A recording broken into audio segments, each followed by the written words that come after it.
Today's episode of the Get Home Safe podcast contains explicit language that may not be suitable for all audiences.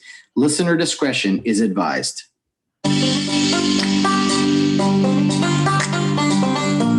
It's time to play ball.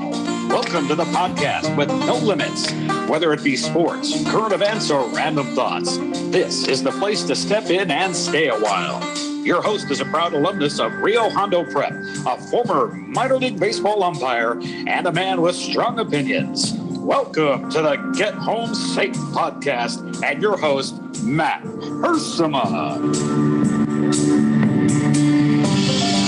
All right. Hey guys, and welcome to another episode of Get Home Safe. We're recording for the Wednesday episode here on Monday, June 28th, but this is the weekly Wednesday weigh-in with Bill Barnes. Good morning, Bill. Good morning. How's everything going, Bill? How was your weekend? Look like you got some sun.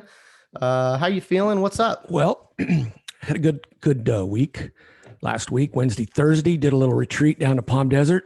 Little JW Marriott action. Just me. Okay. A man alone with his thoughts. Recharging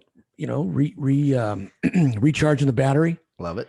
I guess I had too many half pike, triple gainer somersaults off the high dive there at the pool because the back's a little flared up. Okay. I'm under the influence of a couple of muscle relaxers and a painkiller this morning. So if I start foaming at the mouth and or having a spasm of some type and flop onto the ground, you know what to do. Call the authorities or just, let me just lay there. Let you bleed out. And work out of it. We'll have to find a new Wednesday guy. Yeah. And then this past weekend, went down to go out with a very beautiful young lady by the name of Donna, who I've been seeing now a little bit. And the one that I told on the previous show, the one that Nadine had fixed up. Yeah. 4 years ago. Who passed away. And right? it took Donna 4 years to figure out that she finally needed to reconnect with me, But anyway, enough of that. Run, Donna, run. That's all I can say. Falderall. But anyway, we went out to dinner at a place there in the valley, good little spot. And then, knowing that the LA area is rich with nightlife, supposedly, San Fernando Valley area, I did a little research and I wanted to come up with the best rated quasi dive bar in the valley. And the place that showed up was a spot called the Foxfire Room. Okay. Any affiliation with the Foxfire from Anaheim? Zero. Okay. Zero. Foxfire Room. Located in Studio City, Valley Village area. So we went over there and sat in the power corner at the bar. A guy named Brian, really good bartender, nice guy. He decided to make us some really good drinks. And then during the course of the evening, a guy came in and sat kind of across from us to the left. And I said to Donna, I go, that guy looks like the guy that used to be on Operation Repo, the shaved head white guy with the tattoos. Who would always kind of go crazy. I said, I think that's him. She goes, and she didn't know what I was talking about. She had no clue. Yeah. I mean, only people that are afraid of getting their cars repoed even watch that show. So I guess maybe I had that fear back in the day. I don't know. But anyway, I used to watch it. So finally I'm thinking, after a couple of Jack and Cokes, I look over at him and I go, so what have you been doing since Repo? And he goes, well, I've been doing some blah, blah, blah. And he told me what he did. And he'd also had a stroke and he recovered from. And I look at her and I go, Jesus Christ, that is him. So I just kind of went out on a whim, throwing the bait out. Huh. And it was Matt Birch is his name. Nice guy, really good guy. And we talked a little bit and he's supposedly going to be going into a new bounty hunter show that's coming out. I think he's a stunt man as well as kind of a part-time actor type thing. Really nice guy. Wow. He also has a birthday in July as I do. And like everybody, I'm older than he is by 2 years. But anyway, he got a picture with him. And the rest of the evening, he left. And then, so she goes, what kind of drink should I have? I don't know. Ask Brian. So she asked Brian, she goes, surprise me. And he goes, okay. Yeah. Okay. No problem. So he goes back and he mixes us both up a little shot called a milkshake. And I said, wow. And I immediately thought of the song. And I tried to explain it to Donna what the song was. And of course, she didn't know. So Donna, here it is. 3 days late and $1 short. DJ Bill Barnes. Yeah, bringing it up here.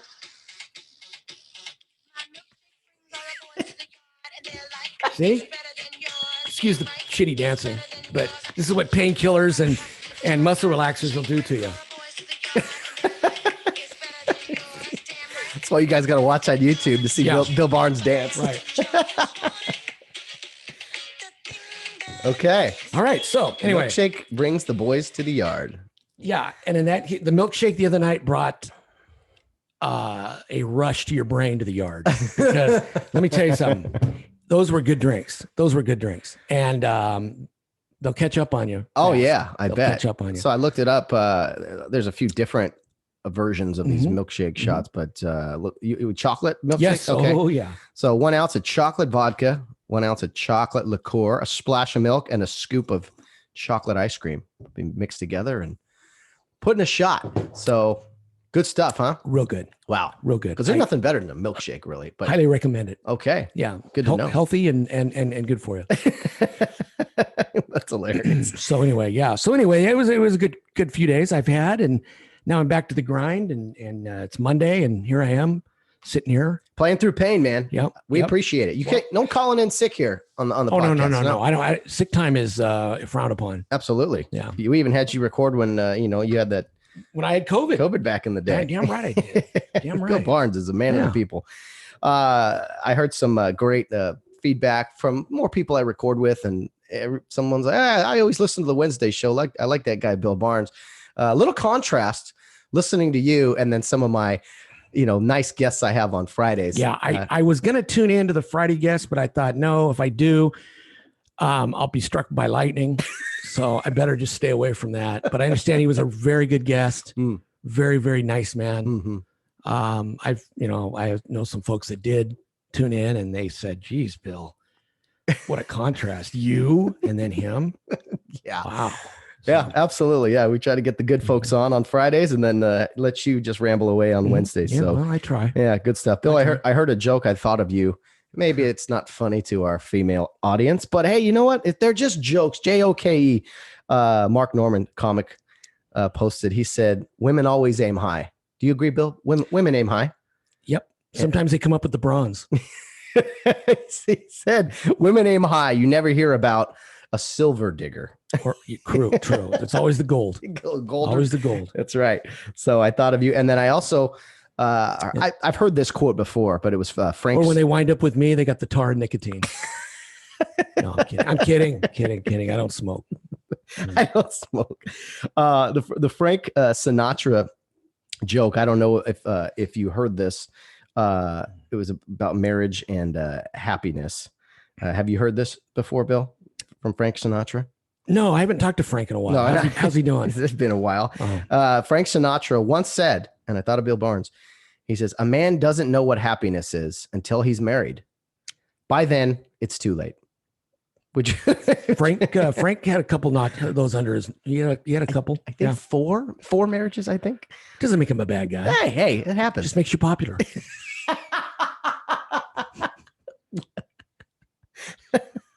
I knew you'd find something there to happen. So, okay, funny stuff. Okay, Bill, let's bring it down a bit, and we're going to talk about the news from Omaha, Nebraska. Can I explain the shirt first? I'm sorry. Yes, my apologies. No. Look at Bill Barnes. I think I've got the only one in the country, I bet. Oh, absolutely. The Riverside Dons, 1947, Riverside Dons from the old Sunset League. All right. The Sunset League was a Class C minor league affiliate way back in the day. I believe the Dons were a Pirate affiliate. So I saw this and I had to have it. Oh, yeah. Had to have it. Where'd you see it? And it's from I saw it online. Okay. And I bought it and here it is. Anyway, seeing it's from my old stomping grounds where I was born and raised and worked for many, many years. they played in a ballpark called Evans Park. Evans Park, for those of you that don't know and probably don't give two shits, was at the corner of 14th and Brockton, downtown Riverside. It's now a parking lot for a community hospital. Okay. Anyway, they played there back in the 40s. That year they had a 80, I believe an 80-60 record. They were in the playoffs. I think they lost their first round. They gave up the fewest runs of any team in that year. One of the players on that team was a guy named Francis Bushman. Okay. Great name. Dr. Bushman was a phenomenal athlete from the city of Riverside. He later became a seniors tennis champion. He was also a counselor at Riverside Community College. He was my counselor when I went there. Just a great athlete, born and raised in Riverside. He was a catcher on that team that year. I knew he was probably a ball player because I think at one time he was the baseball coach at like Riverside Poly High School way back, maybe in the 60s, 50s. I don't know. But anyway, he lived to be like 95. I think he died about 5 years ago, maybe. Really, really nice, good man was on that team. Like I say, they played in Evans Park. And I think that was the one and only minor league team Riverside had. Wow. And so a little bit of history and nostalgia there for those. Yeah. Random history. I love the shirt though. Yeah. So, okay. Wake up now. The boring story's over. Come on back. Get with us. So I wear it proudly. And I'm waiting to see how many people walk up to me and go, is that what is that? A co-ed softball team or something? Yeah, absolutely. Well, let's talk about the College World Series. It's Monday. We're down to the final two teams, the National Championship Series, best 2 out of 3, Mississippi State and Vanderbilt, an all SEC final. But there was some controversy over the weekend, Bill. North Carolina State was one of the final 4 teams remaining. And on Friday, had some COVID issues, had to play a game on Friday with limited team personnel. And then on Saturday, they were one win away from the national championship. And on Saturday, the NCAA ruled them no contest against Vanderbilt. They were eliminated only with one loss in the tournament and sent home packing. Mm-hmm. And I, for one, talked about this on the show Monday. I incredibly disappointed and upset this. I think the NCAA made a big mistake here. And I think there's a bigger issue at hand here with the entire COVID protocols and everything. Mm-hmm. What are your initial thoughts when you heard the news? I feel really bad for that ball club. My personal feeling is if they had 9 players, if they had 9 human beings that could play that day, barring all the bullshit, let them play. Mm-hmm. Let them play. If they had 9 athletes ready to go, have them play. Mm-hmm. I don't care if it's 5 pitchers and your center fielder has to play catcher or whatever, let them play. Yeah. Okay. Aside from that, I think that we have gotten carried away with this COVID testing protocol nonsense. You can't have it both ways. You can't go into Omaha and open it up for everybody to go to the ballpark, everybody not get tested, everybody come in without a mask and sit there and watch the game and generate what? Money. Mm-hmm. Okay. But then again, you test your athletes, 4 of which I believe had been vaccinated and they came up positive. Yeah. After there was a couple positive tests, they did contact tracing and then they ended up retesting everyone. I think only vaccinated players were allowed to play on the Friday game. That's why there was only 13. Right. Then they tested everybody, and some of the vaccinated players tested positive too. So that's going to happen. I mean, if you've got any trace of even COVID in you, even though you're now immune from it, it's not going to infect you. Okay, like I could get I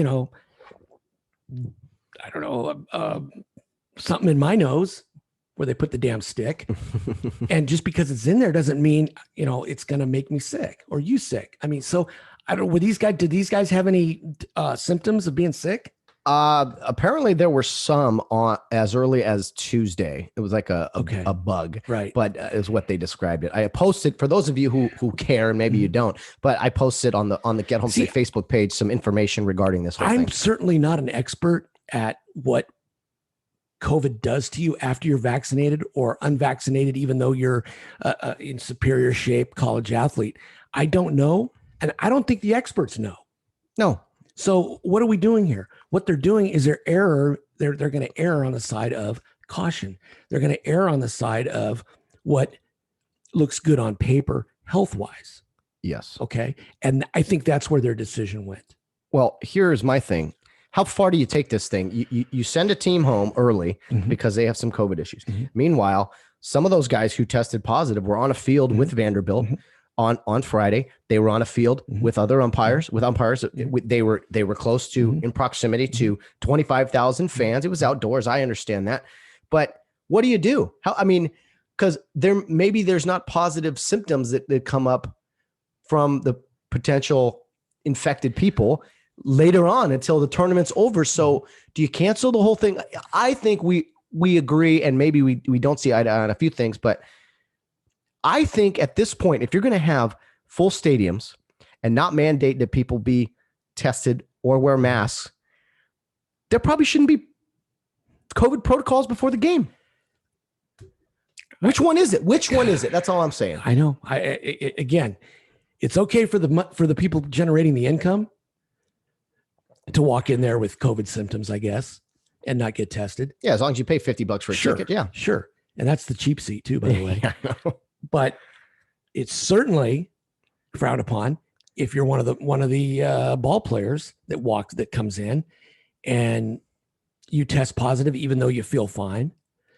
You're on the field. I mean, I know there's a breeze blowing in Omaha. I know it's, hot and I mean, you're more apt to get it, I think, sitting next to somebody in the stands than you would be on the field. Yeah. So my thought is, okay, I don't think you're going to spread it on the field per se, but you certainly might in the stands, and you certainly may get it when you leave the ballpark. And let's say you go and you meet with friends after dinner, family, and someone in your family might have given it to you. Yeah. There's tons of viruses spreading throughout our bodies and our daily life. And I mean, yeah. And here's the design. Okay. What the vaccine was designed for was not to make it completely go away. It's going to be here, not to make COVID go away. Okay. Is to slow the spread. And if you do get it, it's going to be very, very minute and light. Okay. Like a cold or just a small little inkling of the flu. It's not going to be the one that just completely knocks you on your ass and puts you in the hospital and devastates you. Although there are some people that still could happen to, just like a regular flu does. Yes. Okay. So the big bad world out there will continue to be big and bad. And there's really nothing you can do to completely prevent COVID. So you're right. At what point do we stop this madness? At what point do we say we're putting the antigen tests away? We're putting the stick up your nose. We're taking it away. It's enter at your own risk. And if that terrifies someone, don't go to the ball game. Why don't the automobile manufacturers put a breathalyzer machine on every car they build? Absolutely. It'd be more safe. All right. It'd be safety. Okay. It could save a couple of lives. Okay. Because I mean, how far do you go with this? And they're talking about this Delta variant that is out of control. Well, you know what I think, Bill? I think there's people out there who really do want this to go on. They thrive on this. They thrive on the fear. We've talked about that before. Variant this, variant that. It's like, okay, I said it on Monday, and someone will fact check me and whatever. But I know there's been 600,000 deaths from this thing. That doesn't necessarily mean everyone died from COVID symptoms. People had other issues going on, but over 32 million people have gotten COVID in America and survived. You're one of them. I mean, it was no fun. I mean, yeah, I had it. It was no fun, but you know what? I fought it. I took some, I called the doctor. He gave me some things to take that kind of, took the bite out of it. So this thing isn't the death sentence that people believed it to be at one point. And I'm not diminishing any of the people who've lost their lives to it. There's just a lot of people who don't, right. Here's my take. Here's my take on it. It wasn't passed through bats. Okay. It was in a test tube somewhere. It spilled, it got out of control, and it spread like wildfire. Okay. Yeah. Yes. If you know what was in it, you know how to test for it, you ought to be able to get a vaccine for it pretty quickly. And people forget, all these folks out there that think the vaccine is this death shot. I don't go that far with the conspiracy. I really don't. Because remember, it was Donald Trump who was pushing it. Donald Trump said the only way we're going to get out of this is if we come up with a vaccine. So guess what? They went Operation Warp Speed. They got the friggin' vaccines. And now the same ones who supported Donald Trump that thought he was the second coming don't want to do it. So I don't get it. People are strange, man. People, and again, but that's your own. No, you have I think it's good to have the option. Right. And the vaccine, okay, for where we were, everything was shut down. You had to wear a mask to go to bed in some people's eyes. There needed to be something. So, okay, here's a vaccine. And now do with it what you want. I mean, it is what it is. It's just funny. Okay. The anti-vaxxers and also the mandatory vaxxers, I think there's more of us in the middle. There are, but you know what? I got the vaccine in March, and I feel pretty good. I'm not growing a second, or I'm not growing a third ear. Yeah. Okay. Everything's fine so far. I mean, who knows? In 25 years, but in 25 years, I'm going to be 85 years old, and something else will kill me. We'll be on our 1,000th episode by then. Yeah. So my point is that I don't care if you get a vaccine, but I'm not going to play. I don't want to play by the rules that protect you. Yeah, I think information has been out there. Get vaccinated if you choose, and if you don't, you know what you're dealing with. You know that there's risks. There's risks to everything in life, and if you're vaccinated, even though it's rare, some people do still get COVID. I mean, I think at this point, a year and 4 months now, it's like, okay, let's live our lives, because you made a good point. When does it stop? I don't know that it ever stops. When do we stop testing before games of players? Does this go on forever? Because COVID is not just going to disintegrate and go away. No, it's always going to be. No, until they say there's herd immunity or whatever. Well, herd immunity is, I don't even know what the fuck herd immunity is, to be honest with you. Like I said, a lot of people have had COVID. There's probably plenty of people out there who had it and don't know they had it. And then you throw in how many people have been vaccinated. I think the overall danger, this is just an opinion here, the overall danger is not as significant as maybe it was. Not even close. Not even close. And at some point in time, I think it's just this year it's too new to do away with completely. I think you're going to see testing throughout the whole rest of the year. Like football will test till their season's over this coming season. Baseball, same. Basketball, same. So, maybe next year they'll throw caution to the wind and just go. Yeah. I mean, 2022 probably it'll be done with. Football guys who don't want to take the vaccine, and these are professional athletes. Like their bodies are everything to them. Some guys don't want to take a vaccine because maybe they don't see a risk. They're being treated like second-class citizens. I mean, I don't like that. It's like, if you take it, cool. If you don't, what is the harm? If you're vaccinated and this guy isn't, what is the harm to you? Why do you care so much that he's vaccinated? Right. It's like, what? I'm wearing a ballistic vest. You're not. Yeah. We go into a shooting. I take one in the 10 ring here. I'm not going to die. It's going to hurt. You take one in the 10 ring. You're done. But it doesn't affect me though. Okay. You're one man down. Right. That's it. Yeah. I mean, So ultimately, what are your thoughts on you knew the risk? Yes, you decided not to wear the vest. Yeah, and maybe I don't even get shot at, so I don't need. True. But so what? Overall, I guess, what is your overall opinion over what the NCAA decided? I thought they erred way too much on the side of caution. I think, but they took the easy way out. Yeah. And they were able to hide behind the so-called medical staff that the NCAA provided, saying that that's the way it should have been done. All right. I don't like it. If I was a North Carolina State player coach, official, parent, I'd be pissed. Yeah. Oh, big time. I think even if you were down, I would say flying some random students to play the game for you. I mean, do something. Don't say you can't play the game. No, I agree. If you had 9 players, play it. Yeah. Find a way. What do you got to lose besides a game? That's it. And find a way. I just don't think, first of all, as far as young people go, I mean, the data is clear to everyone out there. If you it does not affect young people nearly the way it does older people. And besides that, if you're going to test vaccinated people, what in the fuck is the reason to get vaccinated then? That's crazy. I got vaccinated because I don't want to be tested anymore. I don't want that freaking stick up my nose. And I want to, I carry my card with me. I've got it on my phone. If anybody gives me any shit, I just whip it out. Boom. And say, here it is. And show them your vaccination I not only card. whip it out, but I show them my vaccination card. Oh my. Well, it sure is. We've seen things that we never thought we'd see, and it just continues. A team just gets sent home like that. And you know what? I've never really believed this. When Utah football went undefeated in the early 2000s, or a school like, I don't know, Central Florida goes undefeated. Sometimes they'll jokingly declare themselves national champions.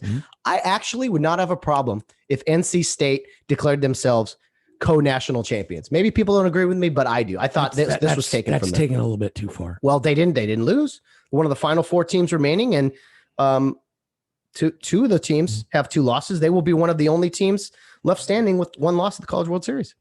So I think they have an argument. I don't know, but I made 2 predictions. Baseball related, yes. Baseball related. I predicted that Vanderbilt would win it. Well, they might. And they're 2 wins away, correct? Yep. And I also predicted that Jay Johnson would be the new head coach at LSU. And guess what? You make the announcement. How did you pull that out of your hat? You said last week, I don't 2 have weeks ago. Yeah, you said I don't have insider information. I go, okay. So Bill Barnes is a baseball coaching source. Yes, LSU hires Jay Johnson away from Arizona, who was once ejected by Bill Barnes at Nevada, at Hawaii, as he was the visiting team. And so a great run at Arizona. Now he's going to probably the best job in college baseball. Bar none. Yeah. Bar none. And if Jay's smart, which he is, Jay's not a dumb guy. He will keep some assistants there that have roots in that area to be a good recruiter for him. Jay is, I think, very good, has a very good baseball mind. He learned from a pretty good guy in Rich Hill, who he coached with at San Diego, who's now in Hawaii, as we touched on last week. So Jay will do good there. I think he might have a little rough patch, but I wish him the best, and we'll see what happens. Yeah, crazy, man, just crazy. Apparently, LSU could pretty much go after anybody they wanted, even coaches at big time programs. And I think they just looked at Jay's body of work going to Omaha a few times and said that's our guy. He's won every place he's been. Yeah, and he's got the most out of his ball players. But he's been always a West Coast guy, right? Okay, with Nevada and Arizona. So this is going to be interesting. I mean, the experiment with Dave Serrano at Tennessee was He leaves and they go to the College World Series. How about that? That's kind of weird. But yeah, it's different ball game. Augie went out to where? Augie went to Illinois, back to Fullerton, then to Texas, and then to Texas. So Augie, but Augie had a dynamic way, as we all know. So absolutely. Well, anyway, so Jay, yeah. So we'll see if my prediction comes true with Vandy. Yeah, Barnestradamus. That's what I'm going to call you from now on, man. That's what other predictions? You got any lotto numbers you could throw our way? No, but I do predict that the Los Angeles Dodgers will not be in the playoffs this year. Whoa, in the playoffs? No. Playoffs? They're going to finish 3rd behind the Padres and the Giants. Wow.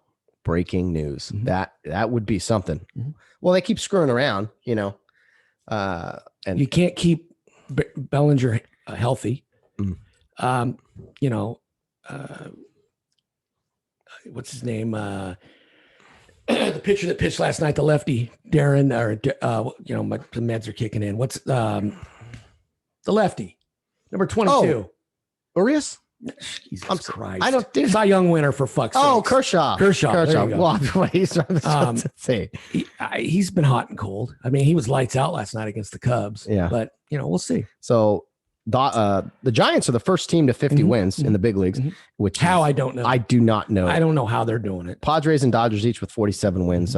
Padres with a few more losses. So I think it's going to be quite a race, but that's bold, man. That is bold. Dodgers will not be in. Okay. And if I'm right, everybody thinks I'm brilliant. And if I'm wrong, everybody is glad. Yeah. So it's win-win. Yeah. Barnestradamus. I love it. What was I going to ask you? Oh, so baseball, we talked about the coaching changes. Okay. Speaking of the College World Series, you had a bone to pick with instant replay. I don't like the format. I'm all about replay because it's here to stay and it's not going anywhere. All right. So I would rather I don't think everything is open to replay. I mean, it slows the game down. I mean, I saw a couple plays the other day that weren't even close. The crew gets together, then they go to the headsets. All right. Number one, have a cap on how many replays you can have. That I wish there was, so that there's strategy involved. Yeah. And if replay is going to be involved, go right to the headset. Why gather? From what I understand, I haven't seen the play. Okay. But from what I've heard, there was a play the other day where a ball was hit down the third base line, initially ruled foul. Home plate umpire on a crew meeting said fair. Then they went to the headsets and they went back with foul again. And they overturned it back to the original. Yeah. I don't get that. So I don't get that. I talked about this Monday, but I think. And the ball was clearly fair. Oh, really? Replay couldn't see what I was told. Okay. So I said they get together because before they go to the headset, they want a confirmation of what the ruling on the field is. If they can turn it to a correct call, then you go to the monitor or to the replay. Then it's not replay overturning a call. If you fix it on the field first, that's the logic. I don't know who's making those decisions. You and I both know it's not umpires. No, I know the both the rules guy and the umpire supervisor and I don't think it's coming from them. No. I think it's coming from somebody at the NCAA level that is making those decisions. Well, we've been over that. They make poor decisions usually. Yeah. I'm in a lot. I mean, most of me, I don't really care. Yeah. Okay. I'm not on pins and needles with those decisions. I could give two shits, but it looks very indecisive when the crew gets together, then the calling umpire and the crew chief go to the headsets, and the decisions then is made. So broadcasters who I don't really care about their opinions, they're really complaining about this as you are. But there's another thing that is just ridiculous. You cannot mandate, sanction. You can't. This whole concept of the clock, the pitch clock, has just been a mess. It's supposed to speed the game up, but every time you call a violation or something, there's a delay because people argue or complain, and it's just like, they got to do away with this clock. You and I both hate slow games, but baseball's just not a game that you can time. You do in between innings or something, fine, but during the game with runners on, it's not a good fit. It's not. I don't know the solution. I don't know the solution. No, absolutely. So there's been plenty of things out there in the College World Series, and you picked Vanderbilt. They got the two best arms still, and they'll probably win it. So we'll see. But I do feel for NC State. Could have been their first national championship. They could have got beat 15-0 too. Yeah, but we'll never know because the NCAA, in their infinite wisdom, said, "Pack your shit and go home." Yeah, you can't make us any more money, so you are useless to us. But I understand the NCAA let them go back to the stadium. So they do a little team photo. In the middle of the night, right as the grounds were going. If it was that egregious, it wasn't the whole team though. Oh, it was infected players were treated like prisoners. Okay, but how do you know these guys aren't now infected? Did they test them before they came back for their team photo? they tested everybody and before everything, and the infected guys they sent like prisoners of war. They're on a private jet and everything going home, and then so only these guys. It was the whole thing's a mess. I wrote a time. I put a timeline of post. Of I read Facebook. the one that the D1 baseball thing did. Was that yours? Yeah, I posted. Okay. Yeah, I read that one, and there's a lot of gray area there. I know. There's a lot of gray matter. Oh my goodness, you got nothing's that right. black and white at all. No. So it's the whole thing's just shady. And to think of, you didn't have a College World Series last year, and then this year you're sending a team home early, and they're not the only team that's happened to. There were some other teams in other sports in the NCAA that's happened to, but you're telling me that in I don't think it's NCAA, it's the college football playoff, but you're telling me Alabama has some positive tests before the national championship game, and you're not going to play that game? Or what if NC State had beaten Vanderbilt on Friday and eliminated them? You bring them back? No, you can't bring them back. Mississippi State would probably just be declared national champs. You win the tournament. Here's your ribbon. That's exactly right. That's exactly right. Oh boy. Anyway, we'll move on. I saw an ejection bill in the big leagues, and I wanted to get your thoughts on this. So, plate umpire and a catcher. Plate umpire balls a close pitch. Catcher stands up, and he turns. He turns discreetly, but he turns clearly to say something to the umpire that he didn't like. The umpire kind of whips around as he goes to address him. The catcher cowardly turns away so that it looks like the plate umpire is coming around him to bark at him. And it baffles people. Just don't understand. Why is the umpire coming around and yelling at him? Well, why do you think? The catcher probably said, what did he say? Hey, nice call. No, he probably said something that needed addressing. Probably said something inappropriate. Yeah. So coming around. So people always talk about umpires being the aggressors. But players know how to manipulate it. They know how to play the game too and make the umpires look that way. They're very cowardly. But my question to you, Bill, is you ever do something like that? Come around in front of a catcher, yell at him? Yeah. When I'd have somebody barking at me, I would take my plate brush out and I'd come around and I'd bend over and I would put my hand there. I would not brush the plate. I made it quite apparent to everybody that all I'm doing is I'm chewing this guy's ass. Okay. And I'm telling him, hey, you know what? You want that pitch? Well, guess what? It's a ball. But if you want it, you're going to get it when you're batting. Yeah. All right. So you know what? Just shut up and catch. Two-sided home plate. But it drives me nuts when guys, they act like, well, why is the umpire listening? Why is he responding? It's like, what are you supposed to do? I mean, broadcasters don't. I mean, they're always, and if you listen to a home and a visiting broadcast, it's hilarious. It's night and day. The different approach, Oh man, alive. So we talked about, you talked about your vacation, right? Your little trip. Couple days. Yeah, we talked about it. I had a couple days in Palm Desert just to recharge the battery. And like I say, I think I had too many half pike triple gainers off the high dive, so my back's a little jacked. But other than that, it was a fun little getaway. The dark, dingy, and depressing bar you were talking about, the bar. That was somewhere else. That was in Studio City. So yeah, no, just rest, relax, come back, get ready to go, start it up again. So yeah, no, it was okay. Nice, very nice. Do you have any comments, Bill, on the? I don't even want to call her an American Olympian because she doesn't appear to be, like America. But Gwen Berry, apparently a hammer, and there's going to be more athletes who do this. But finished third in some bronze medal in I don't know, some Olympic event or Olympic trial. Purpose turned her back on the national. And what did I tell you last week? The reason I don't watch the Olympics anymore.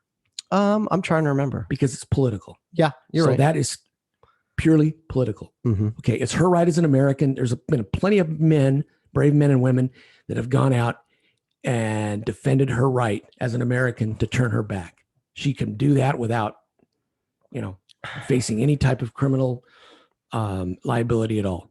And it's also my right to not give two shits about her and hope to God that she throws the hammer and it somehow flings back and hits her right in the fucking head. All right. Yeah. So that can go two ways. Yeah. Oh, absolutely. Right? Yeah. And what is with the blue lipstick? You look like a clown. What are you doing? Hey, there's an ass for every chair. I guess. I go, you want to be, you seek attention by doing that. You also seek attention by wearing ridiculous looking attire or painting your face blue or dyeing your hair orange or some shit. We're in this day and age of changing names, changing everything. I got my cancel culture, cancel culture shirt on. And, you know, with this whole COVID thing, I think, do you foresee, you know, the Corona name in itself is very offensive because of all the death and destruction it's caused. Is it time to change everything Corona, Bill? I actually live in the technically the city of Corona. Should that name be changed? Should the beer be changed? Coronas? No, it's ridiculous. No cancel culture? No. Well, it's ridiculous. Do you see us changing like language though? You see places, everyone's got like, we got to change this term or that term because it's either offensive or it's mankind, man-made. It's ridiculous. It is. It irritates me to even think about it, talk about it. You know, it's just, come on. Here's what we need. This country needs, we need a war. Okay. We need some banana republic country that thinks they're all that to come in and start pitching bombs into this country.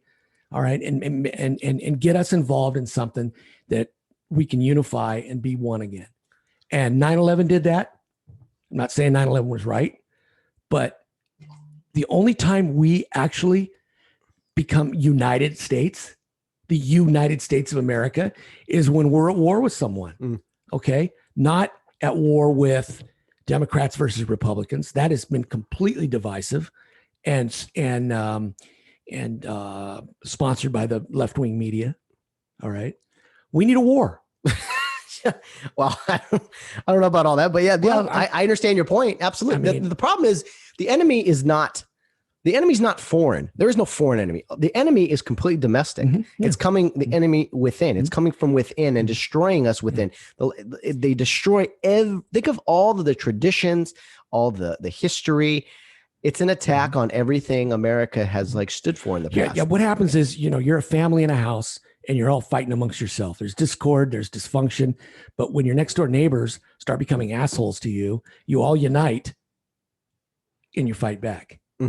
It's no different than the country. You take it on a higher, broader scale. The country forms and unites, and we kick whoever's ass is fucking with us. All right. Yeah, I'm with you there. Hey, amen. Hey, on that note, next week, this is our last show before the 4th of July, Independence Day. What a concept. I don't know if you have any plans or anything, but you know what pisses me off is that's a pretty damn important holiday. I mean, it's, you know, the first holiday arguably in this country. And it's similar to Christmas in the sense people are no longer kind of like Kamala did with the Memorial Day weekend, have a nice long weekend. People won't even like call it Independence Day or even 4th of July. It's the holiday. This is a recognized holiday. And I'm like, we can't even celebrate or say the words of an important day like Independence Day. No, we can't, man. It's a holiday. They're all holidays. Just a holiday. Just yeah. But June 19th isn't. Oh, that's a whole nother. That's a whole nother set of stuff. Yeah, you know, no kidding. And I'm going to say this: the media and some of the left wingers have what they're doing is they are, you know, nobody wants to think about, you know, slavery. Nobody wants to think about oppression. But what do? You invent a holiday to think about it again. Well, I think to celebrate it. And the ending of slavery is a very important and a significant moment in history for anybody, any country. And, you know, that is absolutely something to be happy about, that is behind us. You know, we've moved on from that. We've moved on from a dark time in our history. But it was history. You know, it was a long time ago. I'm going to say this, and it's just a statement. Okay. Those of you that know me know that I don't see color. I don't see race. It's every man or woman for themselves. Either you're a good person or not, no matter what. But you know what? I never owned any slaves. And I know of no African-American that I know that ever picked cotton. All right. So let's celebrate now. I think that's interesting. I mean, I think a lot of people want to look back at bad things that have happened, and it's like we got to move forward and move on. It's not to, you don't erase history. You don't pretend things didn't happen. That's not what anybody's saying. No. You got to know your history so that you don't repeat it. All right, but 200 years ago, it was pretty rough time. It's 2021. I mean, things are pretty good. I mean, what I always find, Bill, is that people they have this negative image of everything. Think of the people that are so angry at America and being here. And it's like, wait a minute, this is a pretty good place to live. I mean, we have to like create problems. There's problems out there, but let's deal with them. Let's not create made up. Yeah. Create problems like defund the police and turn your head to criminal activity. And now all of a sudden people are screaming and yelling that they need police help. Yeah. You can't have it both ways. Murders are up and, all across the country. It's crazy. It's crazy times we're living. It's like you don't pay attention to the problem in your toilet till the fucking thing overflows. And then by then it's too late. Yeah. All right. Yeah, Same absolutely. thing with this country. Tend to business before it gets out of hand. And that's what's happening. Yeah. A little preventive maintenance goes a long way. Preventative maintenance. I had what was my question to you? Well, here's a random one. Heard this the other day. This is a tough decision, although I think I know your answer. If you had to pick, and this is not one you don't want to pick, but if you had to be blind or deaf, which one would you choose? I'd love to be both. I don't have to see it or hear it. Well, I think being deaf, because I'm half deaf now. Yeah. I need people to talk loud. And when these fuckers in Starbucks, all right, that are behind the counter in Starbucks, they're glass partitions, wearing their masks. I mean, the Starbucks where I was at the hotel in Palm Desert, I got so fucking pissed. Here, I go down there, I order some coffee. And it takes me, back in the day, you could order a regular coffee and they'd give it to you right then and there, right? It took me 10 minutes to wait for a regular cup of coffee because they have to go and they got to do this, they got to do that. I can't understand them because they're wearing a mask and the glass thing. And I'm having to I'm thinking, would you please speak up? Then I'm waiting and you mean to tell me you can't put cream and sugar on a table over here? I guess it's unhealthy. It's unhealthy. I guess you may kill somebody. Dangerous. You may kill somebody if you put cream and sugar in your own fucking coffee. They have to do it for you. And half the time they fucking forget. And then you got to go back and ask them to do it. And then they got to give you a whole new cup of coffee because you've already fucked up the one they gave you. Contaminated. I mean, come on. You know what? Starbucks can kiss my ass. Okay. I'm gonna say, Bill, go to a mom and pop or donut shop to get some coffee. Shit, that's why, no more Starbucks. Damn. Come on, man. You people are ridiculous. Absolutely. No, we are in a crazy time. And I don't know how much more. I like their coffee because it gives me a boost in the morning. Okay. It gives me going and it gets me fired up. But you know what? I don't know if the frustration's worth it. No, absolutely not. Cut ties, man. Damn. Cut ties. Find something better. I mean, go to freaking 7-Eleven. Say, that's not bad coffee. Yeah. That's not bad at all. Unbelievable. When you guys in the police station, did you have a giant, like this is a little pot, 12 cup. Did you guys have like giant pot at the police station? No, because we'd go to donut shops and some restaurants that give it to us for free. So why the hell should we make it?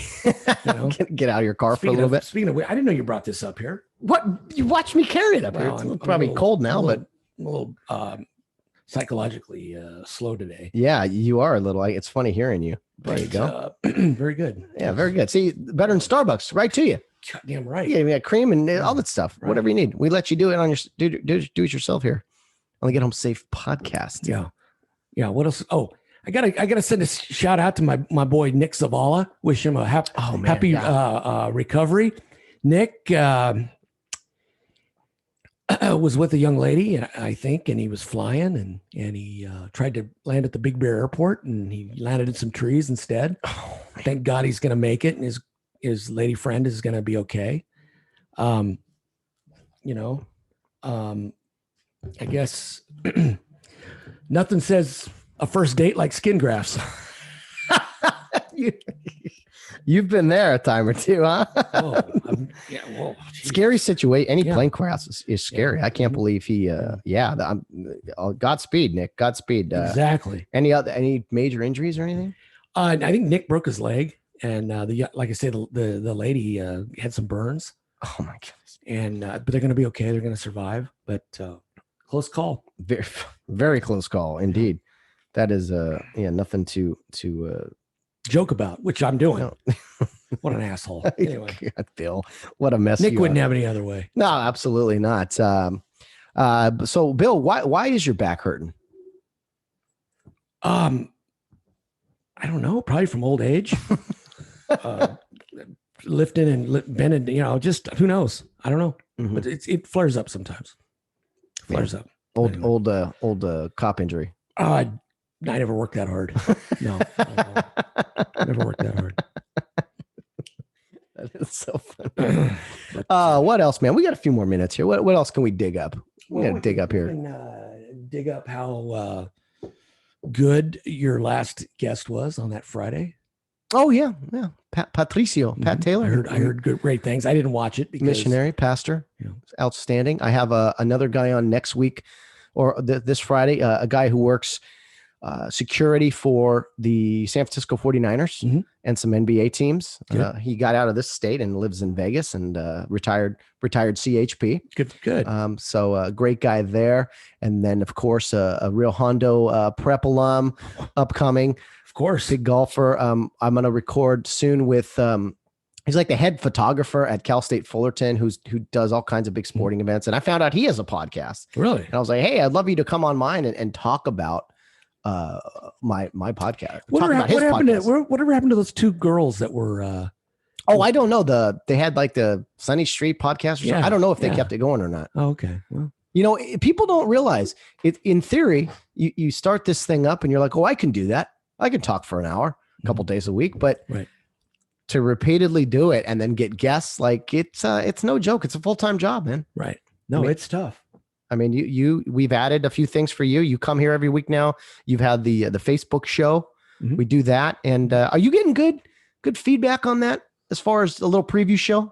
No, my phone doesn't ring telling me how, I haven't really heard much, but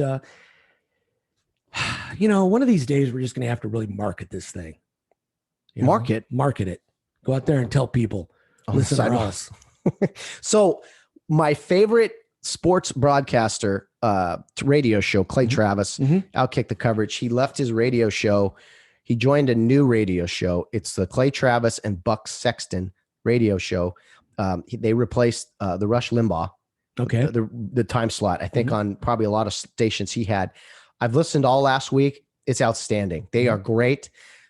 Buck Sexton worked in the CIA.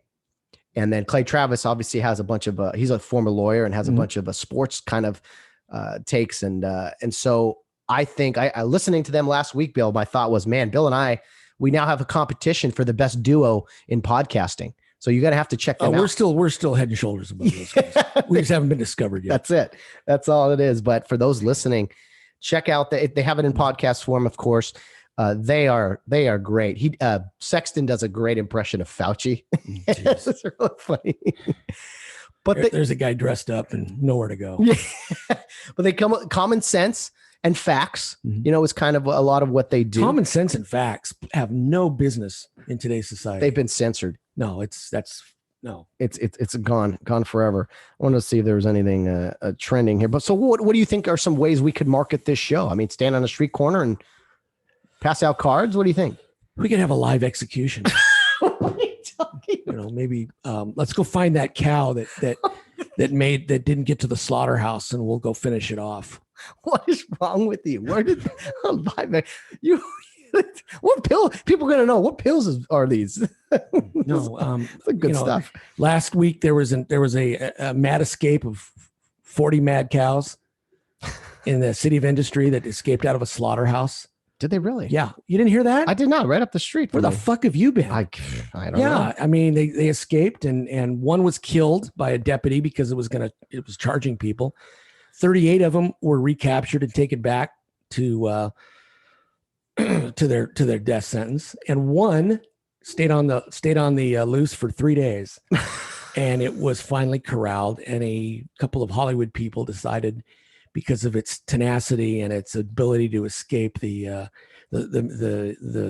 slaughterhouse, it was rescued and taken to I didn't know there was such a thing, a cow sanctuary. Stop it. A cow sanctuary in the city of Acton. Oh my goodness. And I've been up there. and get this, it's on a 30-day quarantine. Oh my God. From COVID? From I don't know. Oh my. Mad cow's disease. You gotta 30-day quarantine. Stop it. What? I shit you not. What is a cow? A cow's usually quarantined. But it's just sitting around. I don't know. I guess it's getting, breakfast in bed and, catered to. You got to be kidding me. Wow. Bill, could you imagine like 40 cows running down your street right now? Man. Just in a herd? Steaks. Yeah. I mean, that would be. Line them up. I mean, come on. We'll have to shop for a while. That'd be great. That's hilarious, especially in a place like City of Industry. When I remember, great quote, the owner of the slaughterhouse was asked, what do you think about the cow being saved and your cows escaping and this and that? He goes, I'm in the meat business. Straight and to the point. Yes. Yes. Bill, you made some predictions and you seem to be right, which is crazy. What are some other predictions you have? It could be sports, it could be politics, it could be anything. What are some Barnestradamus predictions? Man,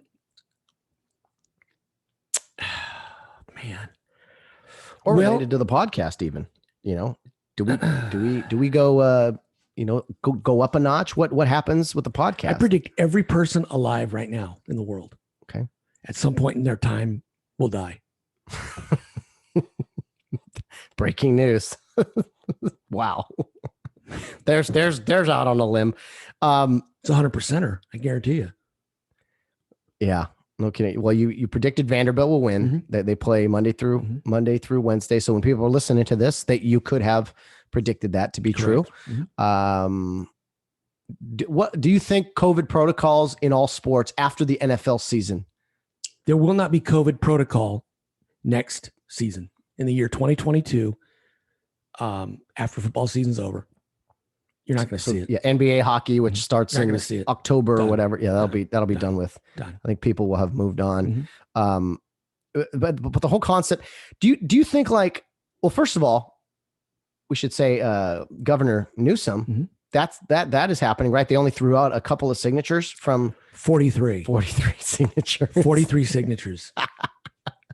That ought to tell you something there. Yeah. It's handsome. Yeah. You're not as loved as you think you are. Although the Republicans need to get somebody. I mean, the three slapdicks they got. Yeah. Two slapdicks. The other one doesn't have one. They need to get somebody and get united behind them because it's just going to split the vote. Oh, of course. And every Democrat is going to vote for Newsom, I think. Although some of them are pissed. Yeah. Well, like you said, it wasn't all Republicans who signed that bill or who signed the recall. So there's plenty of them, but I don't know if they'll get the votes. Who knows? But what are your thoughts on, first of all, I don't think it can happen, but like a vaccine mandate of some kind. Don't hold your breath. As far don't hold your breath. Which direction? As far as life will be a lot easier for folks that have one, and pretty difficult for folks that don't. That's what I think they do. They manipulate it that way. They're not making it mandatory, but it's going to be, hey, if you're vaccinated and you have it on your phone, and you can show us you're vaccinated, you can come in, no questions asked, blah blah blah. Front of the line. You're going to get treated a whole lot better. They're giving beer to people. There's giving all kinds of benefits for getting the vaccine. Right. So I think, that is the way in which they are going to present things without saying, what do they call it? Vaccine passports or whatever. Right. But to your point, how long does this go? 5 years from now is a vaccine. Well, there's going to be something down the road. Something else will pop up. Yeah. Some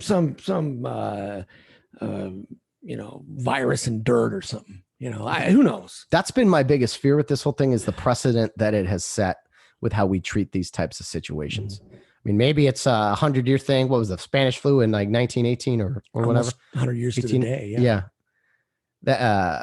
So I don't know. I don't know if things just, we'll see. There's always another catastrophe, another big issue, existential threat. There's always one around the corner, right? There could be we could have a nuclear accident.